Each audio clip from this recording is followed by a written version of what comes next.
Hello guys, welcome to the my channel magic of किस के episode number 12 के साथ हाजिर हूं। ज़्यादा टाइम वेस्ट नहीं करते, चलिए स्टार्ट करते हैं आज का एपिसोड। के स्टार्ट के बाद में दिखाया जाता है सामने वाला बंदा उससे कह रहा होता है आखिरकार इसकी इसकी इमोर्टल का इतनी ज़्यादा पावरफुल कैसे है, इतनी हार्ड कैसे है, आखिरकार ये इंसान है क्या चीज़।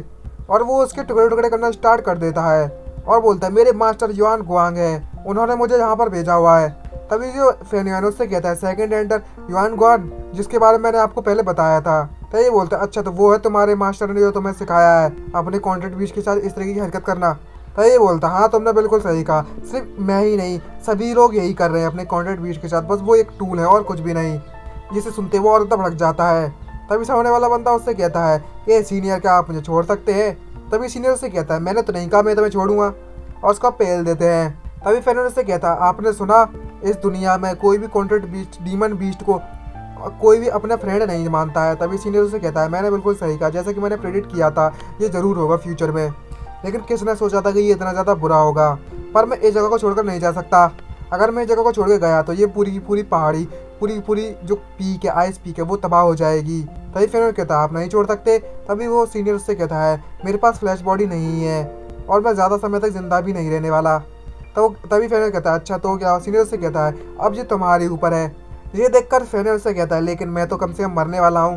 तभी अपनी शक्ति से उसे हील करना स्टार्ट कर देते हैं और बोलते तुम इतनी जल्दी नहीं मरोगे जब तक मैं तुम्हारे पास हूँ। और बोलता मैंने तुम्हारे अंदर अपनी इमोर्टल का ट्रांसफ़र कर दी है, तो अपने इस दर्द को उसमें सहन करने की क्षमता होनी चाहिए तुम्हारे अंदर, और उस पर एनर्जी बढ़ने स्टार्ट हो जाती है। तभी सीनियर से कहता है तुम यूजलेस बच्चे कहेंगे, मैंने सबसे ज़्यादा कमज़ोर बंदा देखा है आज तक, तुम जैसा कमज़ोर बंदा कहीं नहीं देखा। आखिरकार तुम्हें इस फाइनेंस सेक्टर में भेजा किसने है। और उससे बोलता है अब आखिरकार तुम हील हो चुके हो, अब तुम पावरफुल बन सकते हो तुम्हारी जर्नी में, लेकिन मैं तुम्हें कुछ और भी चीज़ें दूंगा तुम्हारी जर्नी के लिए। तो हमें बाहर का सीन दिखाया जाता है, उस पीक पे शाम हो रही होती है और जो सीनियर होते हैं वो उसको कुछ दे रहे होते हैं और उसके जो दिल होता है दिल उस पर हाथ घुसेड़ देते हैं, जिसे देखकर फिर डर जाता है और बोलता है ये सीनियर क्या कर रहे हैं आप। और उसके आंसू नाक सब निकल आते हैं रोते रोते। सिस्टम बोलता है ए तुम ठरकी कहेंगी अजी अजी आवाज़ निकालना बंद करो। तभी उसके दिल में एक अपनी स्किल ट्रांसफ़र कर देते हैं वो सीनियर और बोलते हैं तुम इस तरीके से चिल्लाना बंद करो, मैंने अपनी इमोर्टल स्किल तुम्हारे अंदर ट्रांसफ़र कर दी है। और उसके दिल में से धड़कन बढ़ने लगती है उसकी, और वो उसके अंदर घुस जाता है उसका पावर। और हमें दिखाया जाता है एक क्लॉक वहाँ पर आ जाता है ऊपर, जैसे सुपरमैन का आता है ना वैसा लाल लाल कलर का क्लॉक आ जाता है, और उसके अंदर भी एनर्जी भर भर के आ रही होती है कूट कूट कर। और बोलता है आखिरकार यहाँ पर क्या हुआ। सीनियर उसे बोलता है मैंने अपनी इमोर्टल स्किल तुम्हें दे दी है। तभी फिर उससे कहता है लेकिन ये तो ऐसा लग रहा है गर्मियों की हीट की तरह और कुछ भी नया महसूस नहीं हो रहा है। तो ये बोलता है तुमने बिल्कुल सही कहा, मेरी जो स्किल है वो बहुत ज़्यादा पावरफुल है, जी कम से कम मौसम भी बदल सकती है आसानी से। और फेनियन बोलता है आखिरकार आपने दिया क्या है मेरे को। तो ये जो फेनियन है मन में सोचता है बोलता अगर मेरे मास्टर इस तरीके के होते तो मैं उन्हें बचा पाता, मैं इस स्किल को मास्टर कर पाता, तो अपने मास्टर को बचा पाता। तभी सीनियर से कहता है लेकिन अब तुम मेरी बात को ध्यान से सुनना, इस स्किल का जो नाम है वो मेरा कोई स्टूडेंट नहीं है और तुम अकेले इनहेरिटेटर हो, मतलब इसके वारिस। तभी फिर से कहता है अच्छा ठीक है मुझे सच सच बताओ मुझे क्या करना है। उसके नाम के बारे में बताता है स्किल का नाम इमोर्टल स्किल सन डीमन इमोर्टल स्वॉर्ड बॉडी है। ये देखकर सरप्राइज तो होता है और उससे बोलता है इसी का कुछ सेंस तो नहीं बनता, इसमें इमोर्टल और डीमन दोनों ही आ रहे हैं। तभी वहाँ पर एक उसके चीफ आ जाते हैं और उससे बोलते हैं या तो इमोर्टल हो या डीमन। और ये देखकर वो सरप्राइज हो तो बोलता है कि चीफ आखिरकार तुम यहाँ पर क्या कर रहे हो। और तभी चीफ उससे बोलता है मैंने सुना अपने स्टूडेंट से यांग जियाओ से कि तुम अच्छे बच्चे हो, इसलिए मैं तुम्हें देखने के लिए यहाँ पर आया हूँ, लेकिन उन दोनों का क्या। तभी मैं उससे कहता है वो उनके साथ मैंने कुछ भी नहीं किया, कुछ भी नहीं। और मन में सोचता है बोलता है उन ड्रिल के साथ मारा गया था और सीनियर के द्वारा, मेरे द्वारा नहीं। और वो बोलता है मैंने अभी सब कुछ देख लिया था। और फेनियन जैसे पीछे मुड़ के देखता है तो वहाँ के सीनियर गायब हो जाते हैं और बोलते हैं वो सीनियर वो कहाँ पर चले गए। और तभी चीफ उससे बोलते हैं आपका बहुत बहुत शुक्रिया, मेरा नाम है यांग जियाओ और मैं सीनियर आपको ग्रेड करता हूँ। तभी फेनियन मन में सोचते हैं बोलता है अच्छा वो मेरे लिए नहीं ढूंढ मुझे नहीं ढूंढ रहा था, तो वो सीनियर को ढूंढ रहा था। तभी सीनियर उससे बोलता है इस जगह तुम छोड़कर चले जाओ, और उससे बोलता है मैं आपको इस बार लेकर ही जाऊंगा, बहुत ज़्यादा मुसीबत में हमारा जो सेक्ट है जो दाओजियान है ना, दाओजियान सेक्ट और फेनियन सेक्ट की लड़ाई हो चुकी है, वो दोनों फ्रेंडली नहीं है। उसका जीनियस वहाँ पर आया था हमारे सेट को तबाह करने के लिए। और तभी सीनियर बोलते हैं तो क्या हुआ, ये मेरा कोई काम धंधा नहीं है इससे, और घुटनों पर टिक जाता है।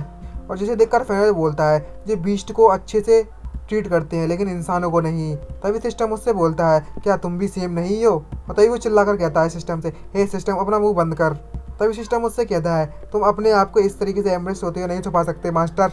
और वो भीख मांगे लगते हैं चीफ अपने सेट को बचाने के लिए। तभी सीनियर उससे कहता है मैं तुम्हारी मदद नहीं करूँगा। अगर मैं इस जगह को छोड़ के गया तो ये पीपी तबाह हो जाएगी 3 दिन के अंदर अंदर और मैं मारा भी जाऊँगा। और मैं पहले जितना पावरफुल भी नहीं रहा जितना मैं पहले हुआ करता था, लेकिन मैंने अपनी सारी की सारी स्किल इस बंदे में ट्रांसफ़र कर दी है। अगर तुम मदद चाहते तुम इसे ले जाओ। तभी फैनर करता है हेलो मास्टर जी कैसन बा। और जो चीफ होते हैं उससे कहते हैं अच्छा ऐसी बात है। और उसकी गर्दन उठाते हैं, उसको पकड़ते हैं और ले जाते हैं उसे उड़ाते हुए और सीधे जाकर पटक देते हैं। और जो फैनर देखकर बोलता है आखिरकार ये जगह कौन सी है भाई। तभी चीफ उससे बोलते हैं ये एक सेक्रेटेड एरिया है फैनर सेट का। मैंने तुम्हारी पनिशमेंट को कम तो नहीं किया है तो तुम यहाँ पर अकेले बैठकर कल्टीवेट कर सकते हो। मैं तुम्हें यहाँ पर बचाने नहीं आया करूँगा। जो सेक्रेटेंडर है वो तुमसे बदला लेने जरूर आएंगे, तो तुम्हें अपना मैटर खुद संभालना होगा। और वहाँ से उड़ जाते हैं, जिसे देखकर फैनर कहता है ज़रा रुकिए तो सही। तभी जो चीफ होते हैं मन में सोचते बोल रहे होते हैं सीनियर आपने मुझे एक कुंशल लेवल के बच्चे को मेरे ऊपर सौंप दिया है, क्या मुझे सच में इसकी लाइफ बख्शने के लिए बोल रहे थे क्या। तभी जो फैनियन होता है सिस्टम से कहता है बहुत अच्छी बात है, अब मुझे बताओ डॉगी और मेरी जो कैट है वो अभी भी आई स्पीक पे होंगे, क्या करना चाहिए था। सिस्टम उससे बोलता है इस तरह से प्रिटेंड करना बंद कीजिए, मैंने उसे सिस्टम में डाल दिया था उन्हें पहले ही। तभी इससे बोलता है आखिरकार तुम इतनी ज़्यादा केयरिंग कब से बन गए। तभी सिस्टम उससे बोलता है शायद तब से जब से तुम बहुत ज़्यादा वीक थे इसलिए। जिस दिन का जो फैन उन्हें भड़क जाता है और उससे बोलता है मैं आज तुम्हें डिस्ट्रॉय करने वाला हूँ सिस्टम कहीं के।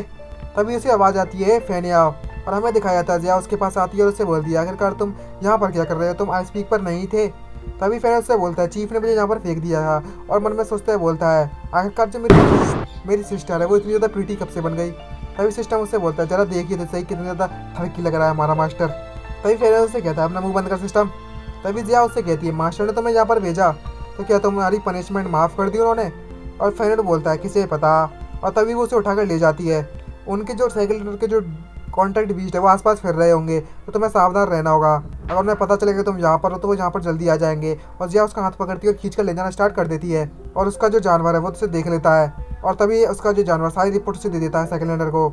और हमें दिखाया जाता है तो जियाओ का कमरा होता है, वहाँ पर एक और सिस्टर आ जाती है उसकी और उससे बोलती है ब्रदर फैनिया तुम भी जहाँ पर हो। और उससे बोलती है आखिरकार तुम्हें मेरा नाम कैसे पता। और उससे बोलती है ये डम्पलिंग ट्राई करो।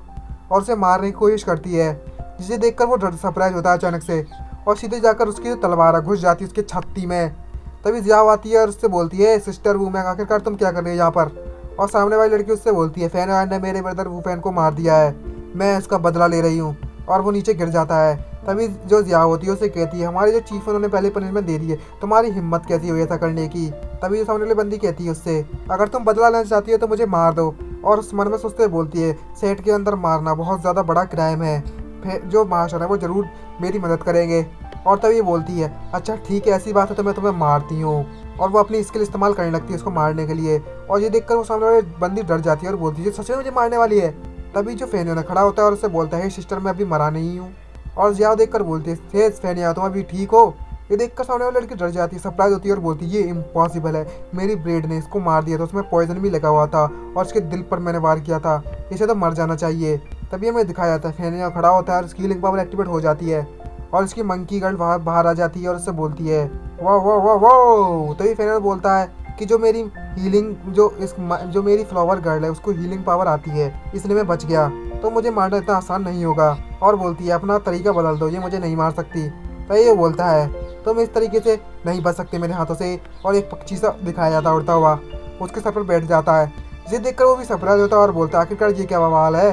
तभी वो बोलती है मेरे मास्टर ने कहा था मेरी कल्टीवेशन तुम्हारे मुकाबले में बाकी के मुकाबले में बहुत ज़्यादा कमज़ोर है, पर मैं असैसिन में बहुत ज़्यादा बेटर हूँ, मेरे पास इमॉर्टल स्किल भी है।